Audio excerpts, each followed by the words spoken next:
I got a funny story. How you doing? This is Melvin Brown, and welcome back to the Melvin Brown Experience. Today is not going to be a topic. Today is going to be another story time. So a few months ago, probably around June, I get an email from a female client from the city of Atlanta, Georgia.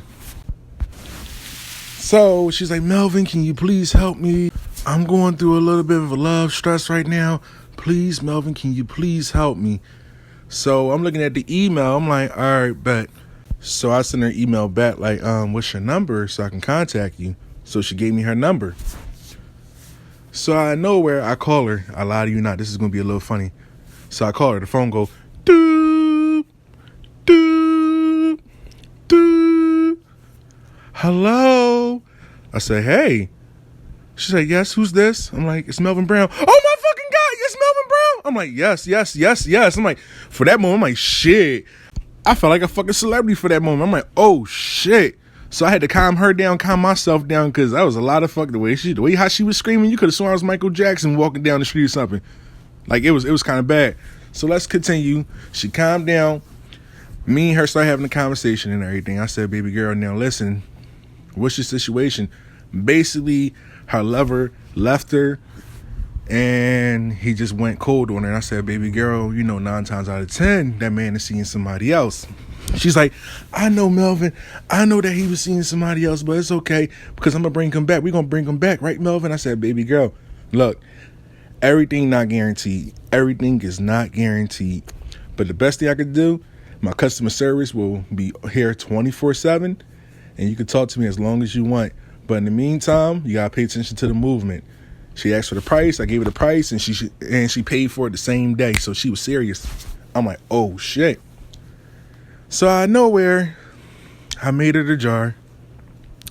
Now, I told her the side effects that was going to happen. The side effects was she was going to be thinking about her lover a lot. She might have a little bit of emotional breakdown for a little bit. She's going to start seeing his car a lot. She might hear his name or their favorite song. Just stay calm. But in the meantime, while you're waiting for your lover, do you and have fun. Do you and have fun. She was like, okay, Melvin, okay. So let's continue. So one day, I'm sitting there, minding my business. She calls me out the blue. Hey, Melvin, how are you? I said, I'm doing pretty good, baby girl. How are you? She said, Melvin, can I talk to you for a little bit? I want to tell you a little background about me. I said, okay. Well, Melvin, I was married for 20 years and everything. The husband I once wasn't the man that I thought he was, so I divorced him. Melvin, I'm a good woman. I cook. I clean. I shut up. I'm college educated. I got my PhD. I make good money. I don't know what's wrong with me. I'm beautiful. I don't know what's wrong with me. It got to be me. It's not the guys. It got to be me. I'm like, baby girl, ain't nothing wrong with you. You're a beautiful woman. I don't know what's wrong with you. And I said, look, after I get off this phone, I'm going to see what I can do to see what is your problem. So I did what any real nigga would do. If you live in the hood, well, I don't live in the hood no more, but if you live in the hood, you don't go to the library. You don't go to family members to talk about the situation. You go to the barbershop. That's when they really tell you about a woman because they think they know women. So I had a fucking field trip that day. I hung up. I didn't meditate or nothing. My hair was fucked up and I had to get my hair cut. And I'm going to say it again. If you want to know some information about how women be really acting, go to the barbershop full of drunks and bitter men that got problems but know women by heart, but got fucked up issues. But that's the closest thing you're going to get to a woman from a man perspective. So I go to the barbershop. I'm sitting there.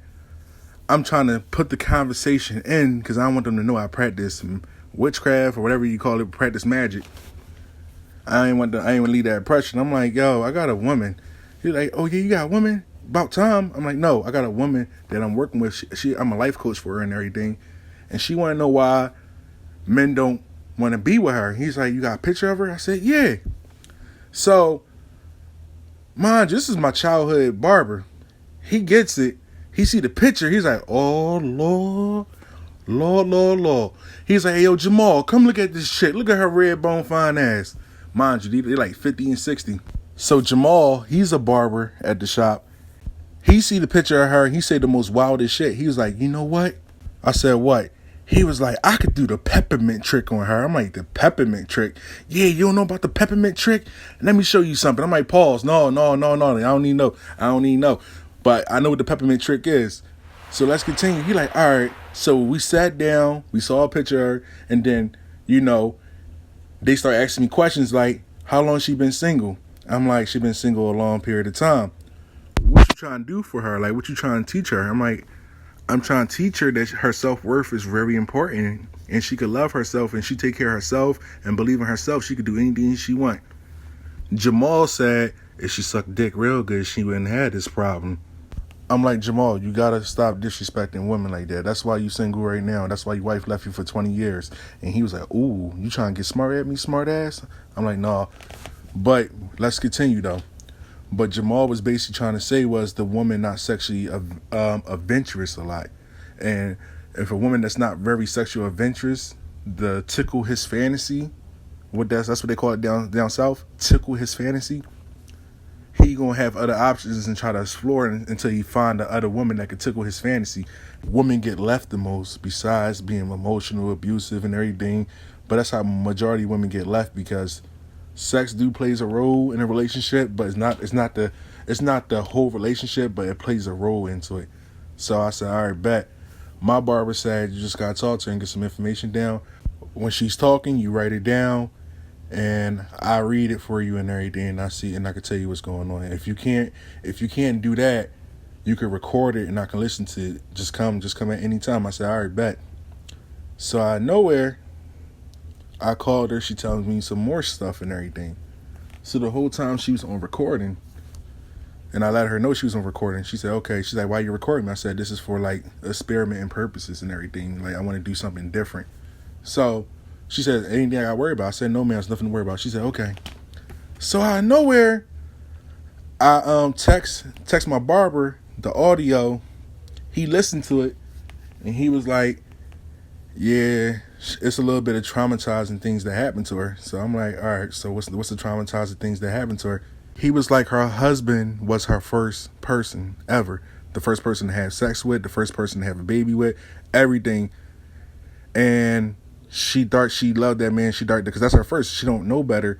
And, when the verbal abusive things start getting involved, the physical abuse start getting involved, and then she shut down. So basically she's traumatized a little bit. She's still traumatized, and she won't let herself open sexually to please another man because of that. So I said, okay, thank you so much. She said, don't thank me. This is going to make a good case for you. So I said, all right, thank you. So I know where I hang up the phone. I called my client and I said, baby girl. She said, yes.